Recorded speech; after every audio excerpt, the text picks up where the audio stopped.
What's up, guys? Thank you so much for coming back to the channel and checking out another video. Don't forget to like, comment, share, subscribe, all that stuff that you already know how to do.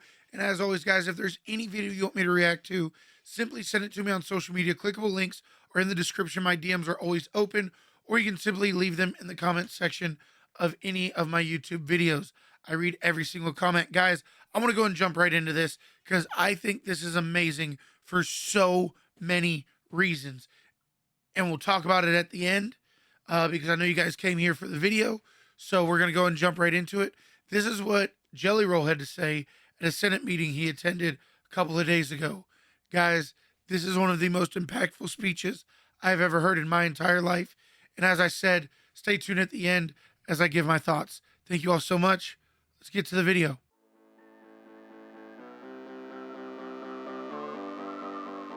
Start with Mr. DeFord. Welcome. For your first committee hearing, I assume. Forgive me, I'm a little nervous. I'm used to having a rock and roll band behind me when I have a microphone in front of me. During the time that I've been given to share my testimony here, I think it's important to note before I start that in these 5 minutes I'll be speaking that somebody in the United States will die of a drug overdose, and it is almost a 72% chance that during those 5 minutes it will be fentanyl related. Having started that way, Chairman Brown, Ranking Member Scott, and esteemed committee members, thank you for having me. I know this is a bit of a curveball, but I like a little baseball myself. A little bit. My name is Jason DeFord, but to most I am known as Jelly Roll. It is important to establish earlier that I am a musician and that I have no political alliance. I am neither Democrat nor Republican. In fact, because of my past, my right to vote has been restricted. Thus far, I have never paid attention to a political race in my life. Ironically, I think that makes me the perfect person to speak about this because fentanyl transcends partisanship and ideology, gentlemen and women. This is a totally different problem.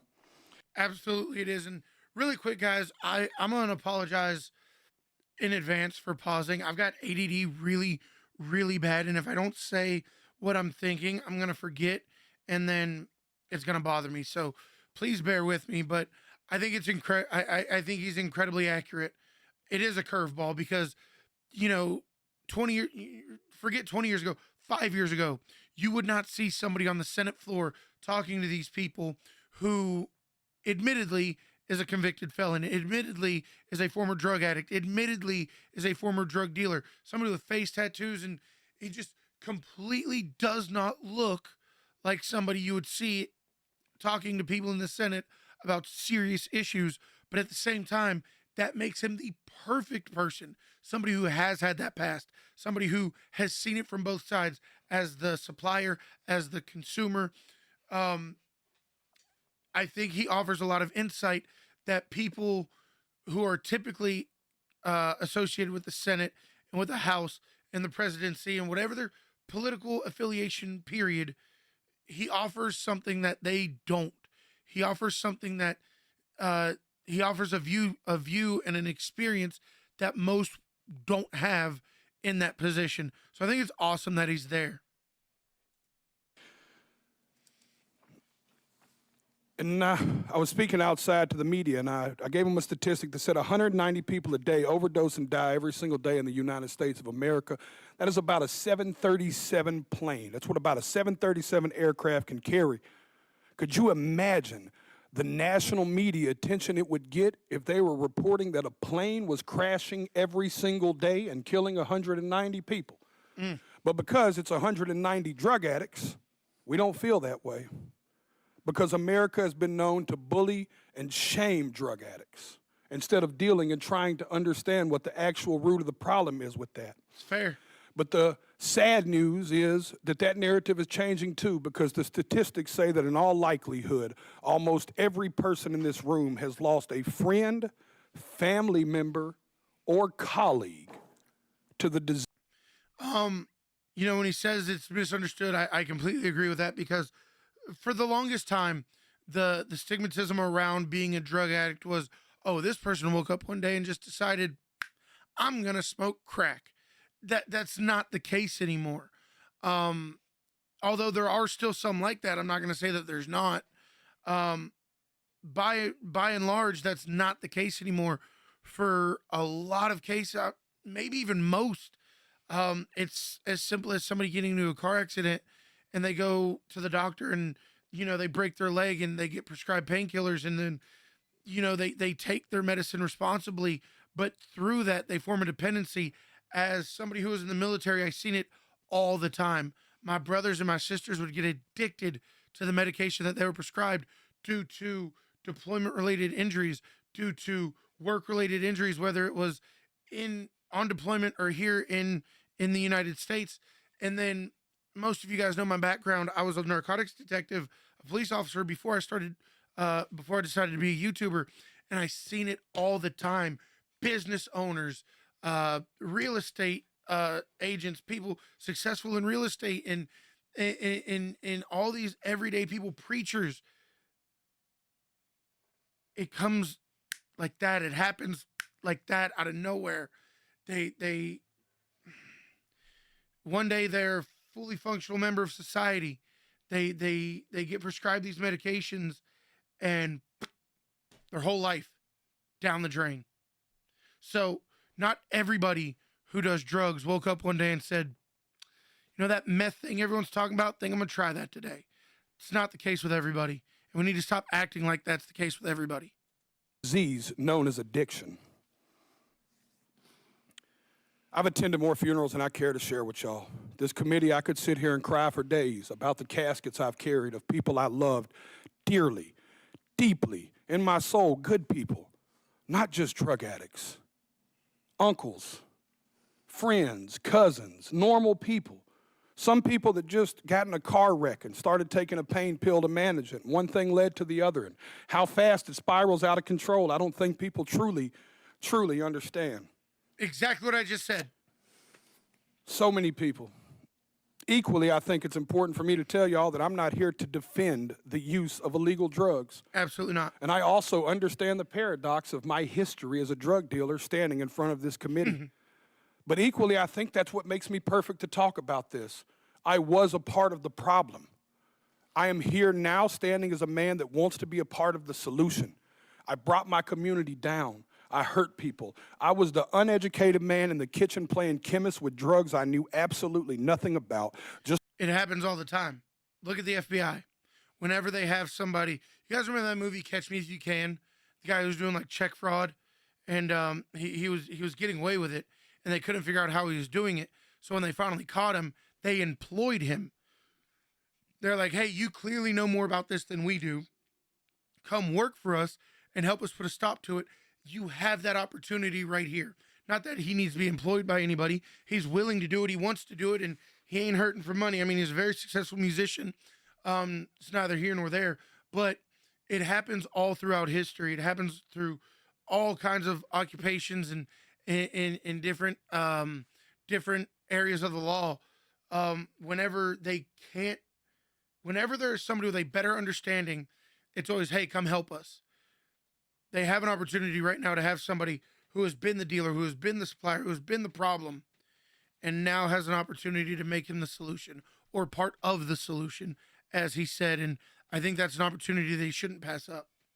Just like these drug dealers are doing right now when they're mixing every drug on the market with fentanyl, and they're killing the people we love. I got a crazy story about fentanyl. I'll be honest with y'all, my desire is to only get older and only do better and be better. I believed when I sold drugs genuinely that selling drugs was a victimless crime. I truly believe that, y'all. My father always told me what doesn't get you in the wash will get you in the rinse. Now I have a 15-year-old daughter whose mother is a drug addict. Every day I get to look in the eyes of a victim in my household of the effects of drugs. Every single day. And every single day I have to wonder, if me and my wife, if today will be the day that I have to tell my daughter that her mother became a part of the national statistics. History repeats itself, gentlemen. Even in the 1990s, crack cocaine had long made its way into my middle lower class neighborhood. And at that moment, even as a teenager, you could have never convinced me in that moment that there would be a far bigger problem on the horizon in the form of a pharmaceutical drug. And then I watched opioids and Oxycontin burst onto the scene. Absolutely flooded the streets. I'm here to tell y'all that fentanyl is going to make the Sackler family look like saints. And I want to let y'all sit with that for a second. It is time for That's exactly how I felt watching this for the first time. That is 1000% how I felt. I always knew Jelly Roll was an incredible musician, but to hear him this well spoken, to hear everything that he says and the way he articulates what he's saying, I thought was absolutely incredible. I felt exactly like this. Hey, let's keep going. For us to be proactive and not reactive. We were reactive with crack, we were reactive with opioids, and y'all are taking the first step at somebody in Senate finally being proactive. I truly believe in my heart that this bill will stop the supply and can help stop the supply of fentanyl. But in part of being proactive, gentlemen and women and ladies, I have to be frank and tell y'all that if we don't talk to the other side of Capitol Hill and stop the demand, we are going to spin our tires in the mud. Y'all are taking the first step, but I encourage you to take it outside of this room and you take it to your colleagues and your constituents and you give them the most that you can. I know I've got a few seconds here, and Senator Brown said I may or may not Kind go of over. sound like a preacher a little bit. All I want to say is that I not only encourage y'all to do this, I encourage y'all to take it a step further. At every concert I perform, I witness the heartbreaking impact of fentanyl. I see fans grappling with this tragedy in the form of music that they seek solace in music and hope that their experiences won't befall others.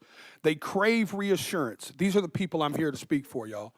These people crave reassurance that their elected officials actually care more about human life than they do about ideology and partisanship. I stand here as a regular member of society. I am a stupid songwriter, y'all, but I have firsthand witnessed this in a way most people have not. I encourage y'all to not only pass this bill, but I encourage you to bring it up where it matters, at the kitchen table. And this is why he is the perfect person to talk about it. As I've said numerous times, somebody who has more knowledge than anybody else in that room, as the dealer, as the consumer, as everything that he's been through. And I think it's incredible whether you're a Republican or a Democrat, put that off to the side. The fact that they're willing to put some or have somebody in a meeting like this, somebody who is a convicted felon, was a drug dealer, was a drug addict, looks the way he does, dresses the way he does, and they're still willing to listen to him. I think this is an incredible, incredible thing for them to do.